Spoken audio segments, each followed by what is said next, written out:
Today we are cooking beef ribs and we're gonna do open fire versus smoking, the correct way. Really the correct way? All right. Definitely the right way. Let's see. Vamos.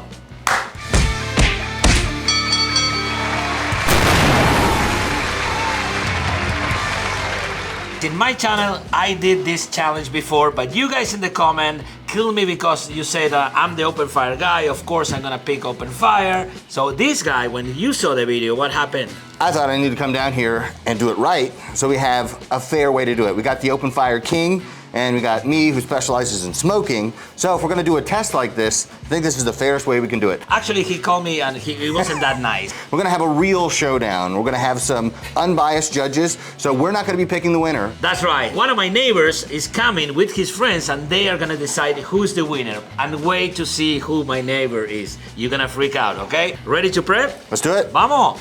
No more friends talking now, okay? Now? Enemies. Enemies, yeah. Okay, we have two beautiful plated beef ribs. They're prime, and I can see they are not the same. So I like this one. I like that one. That one's bigger. It looks like it has more marbling. We have the first problem here. I really like this one. Yeah. Because it has more fat. That was nice. So I have a way to decide. Normally, this is a drinking game, but today we can use it to see who wins and who picked the rib. Challenge accepted. All right, Angelito, everybody.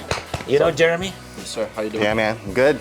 Okay, in this family we throw a lot of axes all the time, right? So this game is, we're gonna throw axes to this wall, 3 shots each. Whoever gets more picks first. You okay. Like that? I like it. You wanna practice? I can give you 2 or 3 practice. Oh, you don't need that. Nope. Oh, look at this guy. Okay, Yeah. vamos. Oh! Hi. That was horrible. Okay, Jeremy, come on. Oh, first try. You know what, Al? I'm feeling so generous and I'm so confident. I'm gonna take the smaller beef rib and you can cook the good one because I don't want any excuses when I beat you. Oh, that's humiliating, dude. Okay, call me an Uber, dude. Fuck.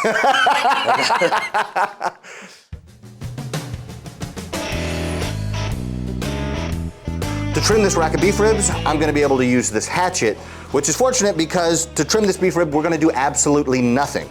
Because the fat on the top is gonna render down and be incorporated into the bark. And to season it, I'm gonna use just salt and pepper. Al's a huge fan of the sal parrillera, but for me, to do it Texas style, you gotta go salt and pepper. So I'm gonna keep the seasoning simple because we're gonna have an apples to apples comparison as much as we can. We're both cooking with post oak. I'm gonna season the top, I'm gonna season the sides as well, but I'm not gonna worry about seasoning the membrane because the seasoning isn't gonna penetrate through and it's not gonna be a part of any of the bites of food. Also with this membrane, I'm not gonna take it off because to do so would make it kind of structurally unsound and the bones can fall out. I don't want that to happen either. I want 3 big bones, a huge hunk of meat on the top. What Al's gonna be looking for is more of a crust. What I want is a nice, really dark bark that incorporates salt, pepper, it incorporates rendered fat, and some of the meat. So I'm gonna season it with the salt and pepper, get it on the smoker.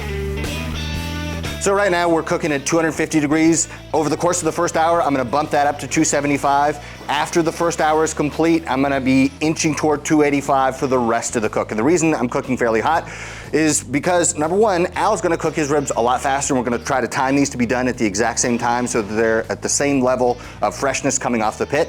Another reason is because I want to render the fat on top, and I want to create a really nice bark. So for the first 4 hours of this cook, I'm gonna keep the smoke smoky. Always open flame in the firebox, but in the first 4 hours of the cook, that's when I really have an opportunity to impart smoke flavor, which is one of the biggest differences between cooking on a smoker and cooking open fire. You really taste that smoke. We really want to get nice dark color. And with these huge ribs, one of the coolest things is to see chunks of bone on either end and just a huge glob of meat in the middle, and that's what we're trying to achieve. Now that Jeremy is 2 hours in, I'm gonna start prepping my rib and we're gonna cook it open fire. So for the prep, the first thing we're gonna do is trim all the fat and all this nasty membrane here.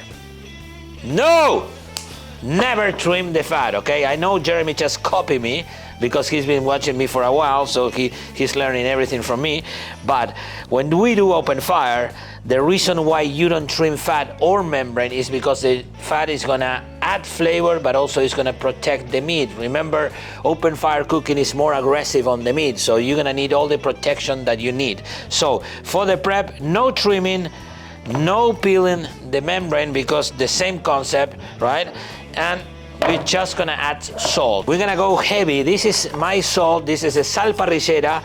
It's coarse and it's perfect for beef and cooking it in open fire. You can go heavy, and don't ask me why, but this salt, the meat is gonna absorb whatever it needs and the rest is gonna stay on top. Okay guys, so very easy prep, almost no prep. Let's go to the grill and talk about the grill and how we're gonna cook it today. Vamos! For today's grill, we're gonna use our Tagwood BBQ 26, and it's one of my favorite grills because you can cook Santa Maria Argentinian style on this side, but you also can cook asador style here in the cross. For today cook, we're gonna use the cross because I wanna intimidate Jeremy, right? When he sees that I'm cooking on the cross, he's gonna be, oh my God. Let's pull the cross and put the meat on.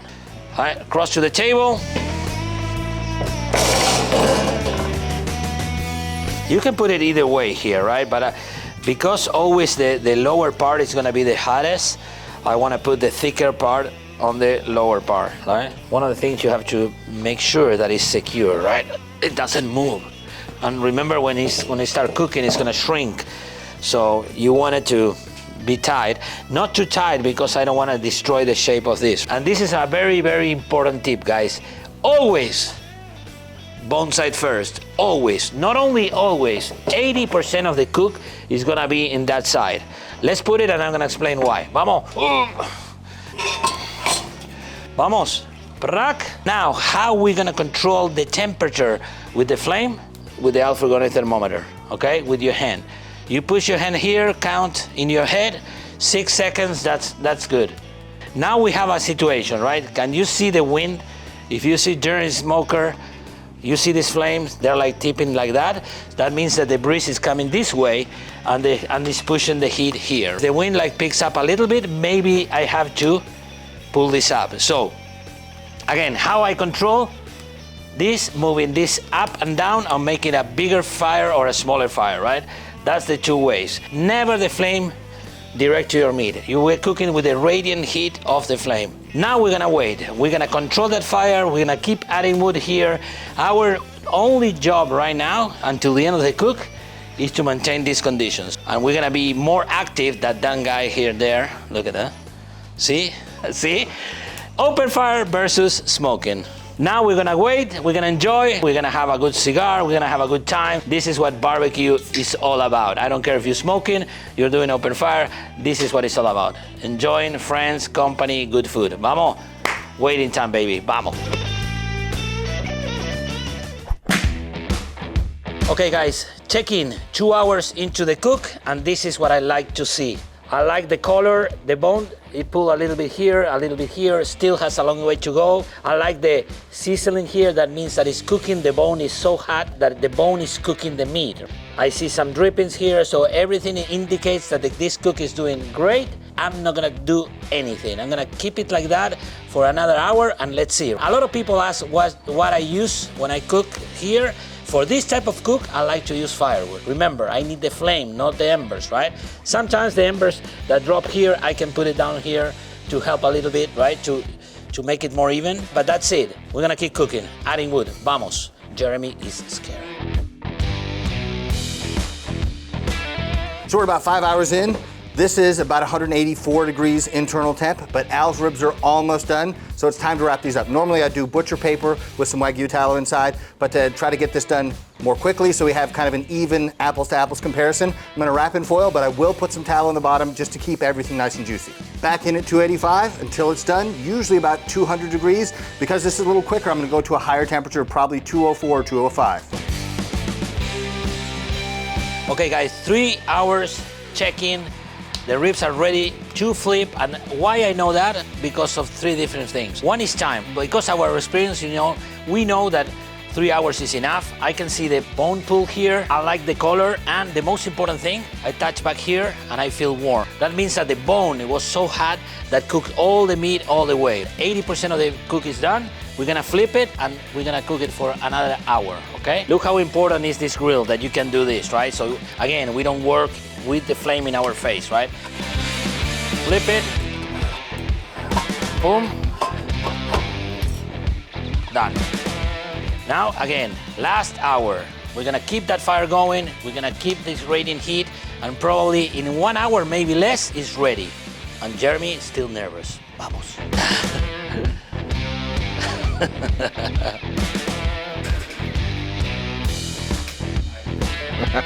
Okay guys, 4 hours in, this is ready. Check this out, this color. I think Jeremy is ready as well, so we're gonna pull it, we're gonna let it rest. Let's pull it out, let it rest, and very close to the moment of the truth. Mom. Jeremy, you don't have any chance, dude. All right, Al just pulled off his beef ribs. These got to 203. Hopefully that's close enough. I gotta pull these off and we're gonna do a taste test. Okay, we are ready? I'm ready. Well, let's talk about the difference between these two, right? I can see your bone pull more than mine. I don't know what that means, but... Well, I think it's because I kept it in a hotter environment. So you're cooking with radiant heat, so infrared light waves. So it doesn't matter if the wind is blowing or anything like that, you're still gonna be charring the outside. With this, it's the air temperature that does the cooking. So that in combination with the smoke makes this really dark.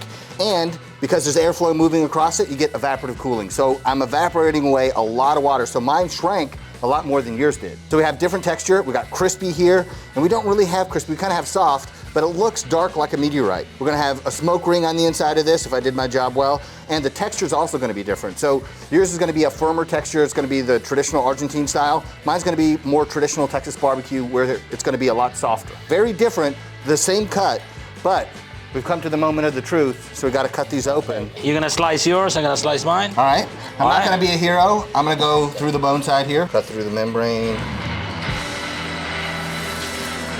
So if I did my job right, this should be nice and juicy and nice and barky on the other side. That's all good to me.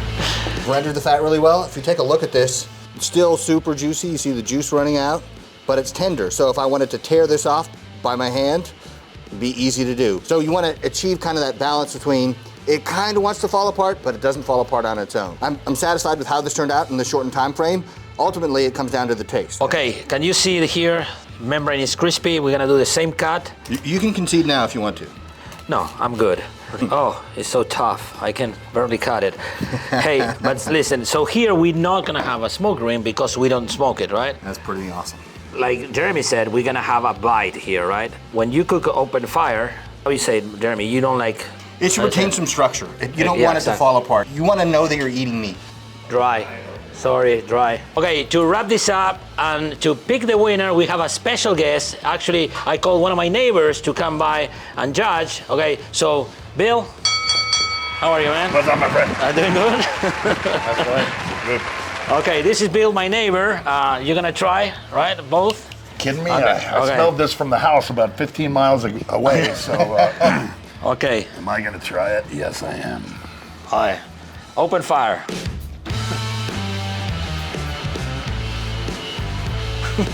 Wow, that's fantastic. Oh, dude, that's... Jesus Christ. I'm your neighbor, right? Yeah. We're doing an event together for charity coming up in a couple months, right? Yeah, tell the camera. June the 28th, we're doing a benefit for 30 of the first responders for the floods last year. So you are invited. I would absolutely love to have you aboard. Any way I can help. And before I make a decision, I'm gonna bow out of being the judge because I cannot be the bearer of bad news to anyone, especially my neighbor. So I'm gonna bring my stunt taster in, Clint Voigt. There's plenty enough of real estate estate. here. All right, well, we'll go with this one first. But I'll save some in my beard for later. Well, Good. That's really good. You had to wait for Clint to tell you that. I gotta pick one. Before you do, I've got to throw my 2 cents in. I got to say these are completely different. So it's really hard to go. It's not apples to apples. Meat. They're try it both again. fabulous. but can you tell about the bite that we were talking? to be honest with you, I don't. I'm gonna try it again. I don't know. No, here. I think you need to try it again. You need to make sure that the decision is proper. Yeah. Right? adequately evaluate. Yeah, if you... Are we just gonna finish these? We'll just finish them. All right. That's so cool. Does there really have to be a winner? I think we're all winning. Job. Oh, thank you. But Al, I'm gonna have to go with yours, brother. Well, I'm sorry. I'm sorry. I had to pick one. But again, they're two completely different tastes. They're both absolutely fabulous. I've never tasted one prepared like that and seasoned like that. I eat that all the time, but quality-wise, it's freaking better than Both I of could ever imagine doing. thank you, Bill. Yes, sir. Thank you, Clint. Yeah, absolutely, guys. Thank you. Thank you. Great Hey. job, gentlemen. Hey, guys. Thank y'all for having us. I'll pay you. I'll pay you. Yeah, you settle up in a minute. If you Yeah. don't know what to do with the rest of that, then Okay, Jeremy. I have to sir. say that Clint is also my neighbor. Okay. In Bernie and in Comfort. So it was maybe. rigged. We all know it's rigged. Al was Nah, nah. supremely confident the whole time. And I was like, how could he be so sure? Guys, thank you for watching. I hope you enjoyed this video. Thank you, Jeremy Yoder, mad scientist. He doesn't need introduction. Follow him. He's the master of smoking and a good friend of mine. So again, thank you. Follow, comment. We want to hear you. Hasta luego. Vamos. Ciao. That's so cool.